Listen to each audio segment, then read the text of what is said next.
मिलेरेपा ने अपनी तांत्रिक विद्या का प्रयोग करके उस घर पर बर्फ के ओलों की बारिश करा दी।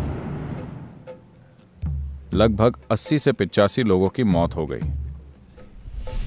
तो आखिर में किसी ने उनको बताया कि केवल एक ही इंसान इसमें तुम्हारी मदद कर सकता है, वो है मारपा। तो वो मारपा की खोज में निकल पड़े। तो मिलेरेपा को दाकिनी के दर्शन हुए और वो बोली, मारपा ने तुम्हें शिक्षा तो दे दी है, लेकिन उन्होंने एक मूलभूत पहलू छोड़ दिया है।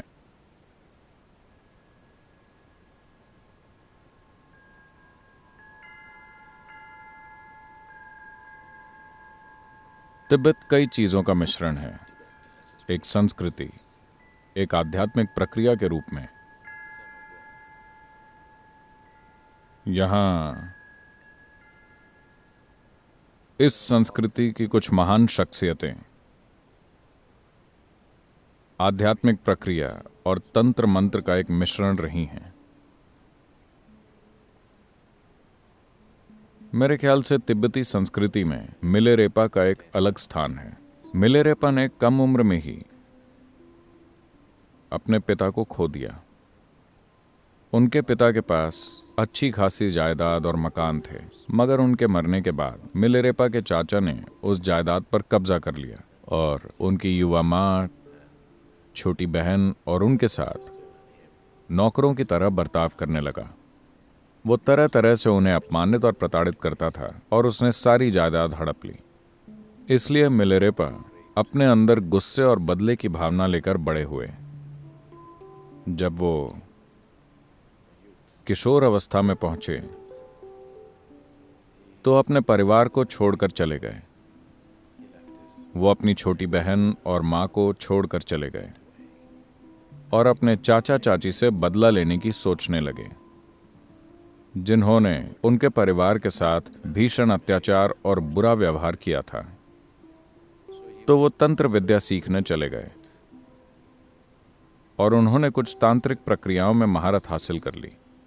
जब कई सालों के बाद वो लौटे, तब तक उनकी माँ और छोटी बहन चल बसे थे। ये जानकर उनका गुस्सा और भी बढ़ गया, मगर वो एक सही मौके के इंतजार में थे। उसके चाचा ने अपने बेटे की शादी तय की और उसके लिए अपने मित्रों को न्योता दिया।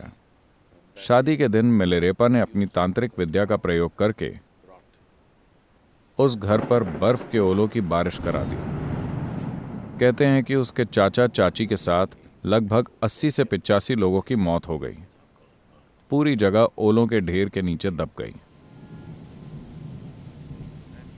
हालांकि शुरू में अपना बदला लेकर मिलेरेपा को बहुत खुशी हुई, लेकिन जल्द ही उन्हें इस बात का पछतावा होने लगा। अगर कोई संवेदनशील व्यक्ति किसी चीज का दुरुपयोग करता है तो यह उसे अंदर से तंग करेगा। उस प्रक्रिया को जारी रखने के लिए आपके अंदर एक घटियापन होना चाहिए, वरना आप ऐसा नहीं कर पाएंगे, क्योंकि जीवन की प्रकृति ही ऐसी है कि अगर मौलिक रूप से दुरुपयोग हुआ है, ऐसा ज़मीर के जागने या फिर नैतिक कारणों से नहीं होता, बल्कि कहीं गहराई में भीतर कुछ हिल जाता है।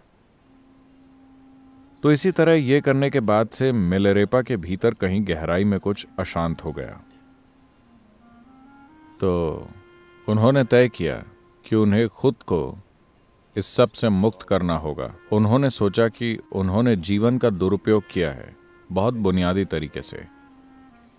कारण चाहे जो भी रहा हो, उन्होंने जीवन की बुनियादी प्रक्रिया का दुरुपयोग किया है। तो वो आध्यात्मिक प्रक्रिया में लगना चाहते थे। वो कोई ऐसी चीज करना चाहते थे जिससे वो इसी जन्म में अपने कर्म से मुक्त हो जाएं। तो वो गुरु की तलाश में निकल पड़े और वो कई लोगों के पास गए और सभी ने ईमानदारी से यह स्वीकार किया कि वो इसी जन्म में आत्मबोध प्राप्त करने का तरीका नहीं जानते। उन्होंने कहा, हम तुमको कोई ऐसी चीज सिखा सकते हैं जिससे तुम्हारा विकास होगा। करुणा के मार्ग पर चलो, दया और प्रेम के मार्ग पर चलो। धीरे धीरे तुम एक के बाद दूसरे जीवन कालों में विकास करते रहोगे। He was not satisfied with those things. मिलेरेपा उन चीजों से संतुष्ट नहीं हुए और उस समय भी उनके भीतर गुस्से की थोड़ी आग भरी हुई थी। उनके अंदर थोड़ा पछतावा, थोड़ी नाराजगी और थोड़ा गुस्सा था। इन सब की मिलीजुली भावनाएं उनके अंदर चल रही थी। तो आखिर में किसी ने उनको बताया कि केवल एक ही इंसान इसमें तुम्हारी मदद कर सकता है, वो है मारपा। तो वो मारपा की खोज में निकल पड़े। जब वो मारपा के शहर के नज़दीक पहुंचे तो उन्हें कुछ बच्चे मिले और उन्होंने उनसे पूछा। मारपा को ट्रांसलेटर कहा जाता था। उनको ट्रांसलेटर की पदवी मिली थी क्योंकि उन्होंने भारत के सभी महान तांत्रिक ग्रंथों का तिब्बती भाषा में अनुवाद किया था। तो उन्हें हमेशा ट्रांसलेटर के रूप में जाना जाता था, क्योंकि वो ही इस ज्ञान को यहाँ लाए थे। मारपा के बारे में खास बात ये थी कि वो 3 बार भारत की यात्रा कर चुके थे और वहाँ कुछ गुरुओं से मिले थे और उनसे शिक्षा प्राप्त की थी, विधियाँ सीखी थीं और ग्रंथ प्राप्त किए थे और फिर तिब्बती भाषा में उनका अनुवाद किया था। तो जब मिलेरेपा ने पूछा, ट्रांसलेटर मारपा कहाँ रहते हैं, तो एक बच्चा बोला, मैं जानता हूं कि वो कहाँ हैं। और वो उन्हें खेत में ले गया जहां मारपा खेत जोत रहे थे। जब वो बच्चा मिलेरेपा को वहां ले गया तो मारपा ने उन्हें देखकर हल को खेत में छोड़ दिया और उन्हें एक लोकल बियर का ग्लास देकर कहा, इसे पी लो और फिर खेत जोतो। तो मिलेरेपा बियर पीकर खेत जोतने लगे। मारपा वहां से चले गए और वो बच्चा वहीं खड़ा रहा। जब काम खत्म हो गया तो उन्हें समझ में नहीं आया कि अब क्या करें, तो वो वहीं खड़े रहे। फिर बच्चे ने आकर कहा, अब आप मेरे साथ आ सकते हैं। वो बच्चा उन्हें अपने घर ले गया। तब उन्हें एहसास हुआ कि वो दरअसल मारपा का ही बेटा था। फिर मारपा ने मिलेरेपा से हर तरह की मेहनत के काम कराए। मिलेरेपा ने मारपा के आगे सिर झुकाकर कहा, मैं आपसे धम्म की दीक्षा चाहता हूं, उस तरह का धम्म। धम्म का मतलब है एक विधि या प्रक्रिया जो मुझे इसी जीवन में आत्मज्ञान और मुक्ति दिलाए।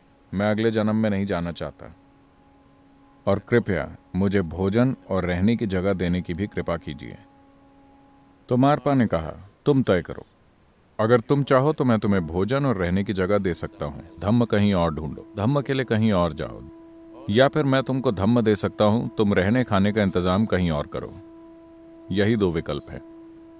तो मिलेरेपा ने कहा, ठीक है, मुझे आपका धम्म चाहिए, मैं अपने रहने खाने का इंतजाम खुद कर लूंगा। तो मिलेरेपा बाहर भिक्षा मांगने चले गए। वो बहुत जोशीले थे और जो भी करते थे उसे कुछ ज्यादा ही कर डालते थे।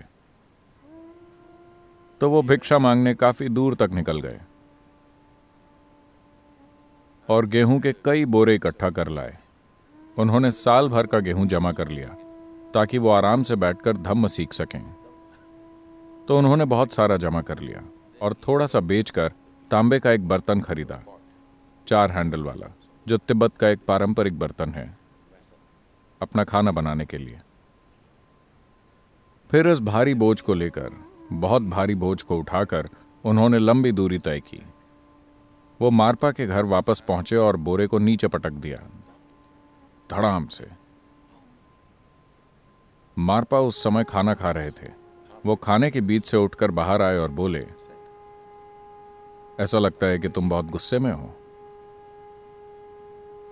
अभी इस गेहूं के बोरे और बर्तन की आवाज से तुमने पूरे घर को हिला दिया। लगता है कि अपने चाचा के घर की तरह तुम इस घर को भी गिरा दोगे। निकलो यहां से, बहुत हुआ।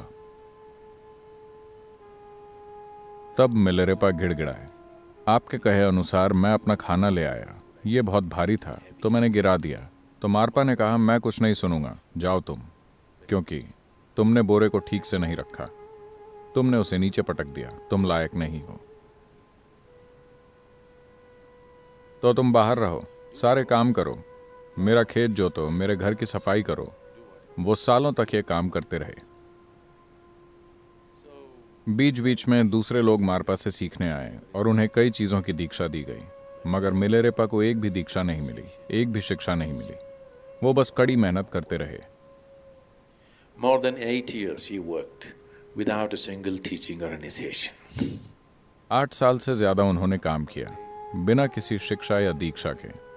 बाकी सभी वहां एक दिन के लिए आते और दीक्षा लेके चले जाते, लेकिन वो इंतजार करते रहे और करते रहे, हर किस्म की कड़ी मेहनत करते हुए। एक दिन वो चुपके से अंदर आकर ऐसे एक सत्संग में बैठ गए जहां उन्हें बैठने की अनुमति नहीं थी। मारपा आंखें बंद करके बैठे थे, तो वो चुपचाप दूसरे छात्रों के साथ बैठ गए, दीक्षा मिलने की उम्मीद से। मारपा आंखें बंद किए बैठे थे। उन्होंने अपना डंडा उठाया, आंखें बंद किए हुए ही मिलेरेपा के पास गए और उनकी पिटाई कर दी। मिलेरेपा लोगों के बीच बैठे थे। मारपा आए और उन्हें अच्छे से पीटा, घसीट कर बाहर ले गए और उठाकर बाहर फेंक दिया। ऐसा बार बार होने लगा। मिलेरेपा थोड़ा इंतजार करते और फिर जैसे ही कोई दूसरी दीक्षा होने वाली होती, वो चुपके से जाकर इस उम्मीद में वहां बैठ जाते कि इस बार उन्हें दीक्षा मिल जाएगी। इस तरह 13 साल से ज्यादा बीत गए, लेकिन उन्हें कुछ भी नहीं मिला। तब एक दिन उन्होंने मारपा की पत्नी से याचना की, जो मिलेरेपा से सहानुभूति रखती थी और उनकी मां की तरह थी। वो गिड़गिड़ाए, कृपया आप मारपा से कहिए कि वो मुझे कोई दीक्षा दें, बस एक शिक्षा, एक छोटा सा ध्यान। मैं कुछ भी नहीं जानता, इतने सालों से मैं यहां ऐसे ही बैठा हूं। तो उन्होंने मारपा से इस बारे में बात की। मारपा ने कहा, ठीक है, लेकिन पहले उसे मेरे बेटे के लिए एक घर बनाने दो। उसे अकेले ही घर बनाना होगा। मैं 3 कोने वाला घर चाहता हूं। तो मिलेरेपा ने 3 कोने वाला घर बनाया। इसमें 2 साल लगे। फिर मारपा ने उसको देखकर कहा, 3 कोने वाला घर मेरे बेटे के लिए ठीक नहीं है, 4 कोने वाला घर बनाओ। मिलेरेपा ने 4 कोने वाला घर बनाया। फिर मारपा बोले, ये अच्छा नहीं है, 5 कोने वाला घर बनाओ। इस तरह कई साल बीत गए। वो अकेले ही काम करते हुए हर जगह घर बनाते रहे। तब मारपा ने कहा, यह ठीक है, लेकिन अपने बेटे के घर के लिए मुझे 60 फीट ऊंचे बुर्ज चाहिए। तो मिलेरेपा ने घर के चारों कोनों में 4 60 फुट ऊंचे बुर्ज भी बना दिए। अब तक मिलेरेपा की उम्र ढलने लगी थी। फिर एक दिन वो मारपा की पत्नी के पैरों पर गिरकर गिड़गिड़ाने लगे, आप कुछ कीजिए, मेरी जिंदगी बीतती जा रही है, मुझे अभी तक एक भी शिक्षा नहीं मिली है। ये क्या है? मैं जानता हूं कि अतीत में मैंने बुरे काम किए हैं, मैंने तंत्र विद्या का दुरुपयोग किया है, लेकिन क्या मैं काफी पश्चाताप नहीं कर चुका हूं? तो ये सुनकर मारपा की पत्नी को मिलेरेपा पर दया आ गई और उन्होंने मारपा के नाम से एक दूसरे भिक्षु को पत्र लिख दिया। वो भिक्षु भी दीक्षा देने में सक्षम था। उन्होंने पत्र ऐसे लिखा जैसे मारपा ने खुद लिखा हो और उस पर मारपा की मुहर लगा दी। तो उन्होंने पत्र मिलेरेपा को दे दिया। मिलेरेपा उस भिक्षु के पास गए और दीक्षा प्राप्त कर ली, लेकिन मिलेरेपा को कोई अनुभव नहीं हुआ। वो भिक्षु भी हैरान रह गया। दीक्षा देने पर कुछ तो होना चाहिए, लेकिन इसे कुछ भी नहीं हुआ। फिर मारपा को इस बारे में पता चला। उन्होंने मिलेरेपा को बुलाया और उस भिक्षु की मान्यता भी रद्द कर दी। फिर घोर पछतावे में डूबे मिलेरेपा आत्महत्या करने वाले थे। तब मारपा ने उन्हें बुलाया और कहा, ठीक है, बैठ जाओ, और उन्होंने मिलेरेपा को शिक्षा दी। मारपा ने कहा, अतीत में तुमने जो गलतियां की हैं, मैं बस तुमको उन कर्मों को काटने के तरीके दे रहा था, मगर तुम बेवजह ज्यादा वक्त लगा रहे हो। If you just go by my word, this would have been over long ago. But you do everything and you take one sneaky way out. अगर तुम मेरे कहे अनुसार चले होते तो ये बोझ कब का खत्म हो गया होता, मगर तुम सब कुछ करते हुए बीच में एक चालाकी वाला तरीका अपना लेते हो। सिर्फ उस चालाकी की वजह से तुमने हर चीज को कई सालों तक टाला है, लेकिन अब तुम्हारा पछतावा तुम्हारे अंतर मन को छू रहा है। तुम इसके लिए जान भी देने को तैयार हो। अब तुम तैयार हो। फिर मारपा ने उन्हें दीक्षा दी और तीसरे दिन ही मिलेरेपा को दाकिनी के दर्शन हुए। आपने दाकिनी के बारे में सुना है? तांत्रिक तकनीक में चीजें करने के लिए हर चक्र के लिए एक देवी की रचना की गई थी, एक स्त्री स्वरूप जिसे प्राण प्रतिष्ठा द्वारा जीवंत बनाया गया, जिसे मदद के लिए बुलाया जा सके। इन शक्तियों की मदद के बिना कोई भी तांत्रिक कोई महत्वपूर्ण काम नहीं कर पाता। तो मिलेरेपा को दाकिनी के दर्शन हुए और वो बोली, मारपा ने तुम्हें शिक्षा तो दे दी है, लेकिन उन्होंने एक मूलभूत पहलू छोड़ दिया है जो उन्हें खुद भी नहीं पता। जाओ और उनसे पूछो कि वो जानते हैं या नहीं। तो वो मारपा के पास पहुंचे। मारपा ने उन्हें देखकर कहा, तुम यहां क्यों आए हो? मिलेरेपा ने कहा, दाकिनी ने आकर मुझसे ये कहा है। मैं नहीं जानता कि यह सच है या मेरी कल्पना है, लेकिन ऐसा ही हुआ है, तो आपसे पूछने के लिए मुझे आना पड़ा। मारपा ने मिलेरेपा के सामने सिर झुका दिया और कहा, मेरे पास भी ये ज्ञान नहीं है, तो चलो भारत वापस चलते हैं। वो दोनों मारपा के गुरु से मिलने के लिए भारत गए, जो नेपाल और बिहार की सीमा पर कहीं रहते थे। उन्होंने चलकर पूरा रास्ता तय किया। वो वहां गए और जब मारपा ने अपने गुरु को यह बात बताई कि दाकिनी ने आकर कहा है कि ये एक शिक्षा नहीं दी गई है, गुरु ने उनकी ओर देखकर कहा, यह तुम्हारा नहीं है, ऐसा तुम्हारे साथ नहीं हो सकता। तुम्हें यह बात कैसे पता चली? तब मारपा ने बताया, यह मेरे साथ नहीं बल्कि मेरे एक शिष्य के साथ हुआ है। तब गुरु तिब्बत की ओर मुड़े और अपना सिर झुका दिया। उन्होंने कहा, आखिरकार उत्तर के अंधकार में एक छोटा सा प्रकाश चमका है। फिर गुरु ने मिलेरेपा और मारपा दोनों को बुलाकर इस जीवन में संपूर्ण आत्मज्ञान प्राप्त करने की पूरी शिक्षा दी और वो दोनों वापस लौट आए। मारपा, जिन्होंने एक गुरु के रूप में शुरुआत की थी, अब मिलेरेपा के शिष्य की तरह बन गए। मिलेरेपा तिब्बती संस्कृति में एक चमकता हुआ प्रकाश बन गए। कई चीजें जो पिछले 300-400 सालों में तिब्बती संस्कृति में की गईं, वो मूल रूप से मिलेरेपा के काम पर आधारित है।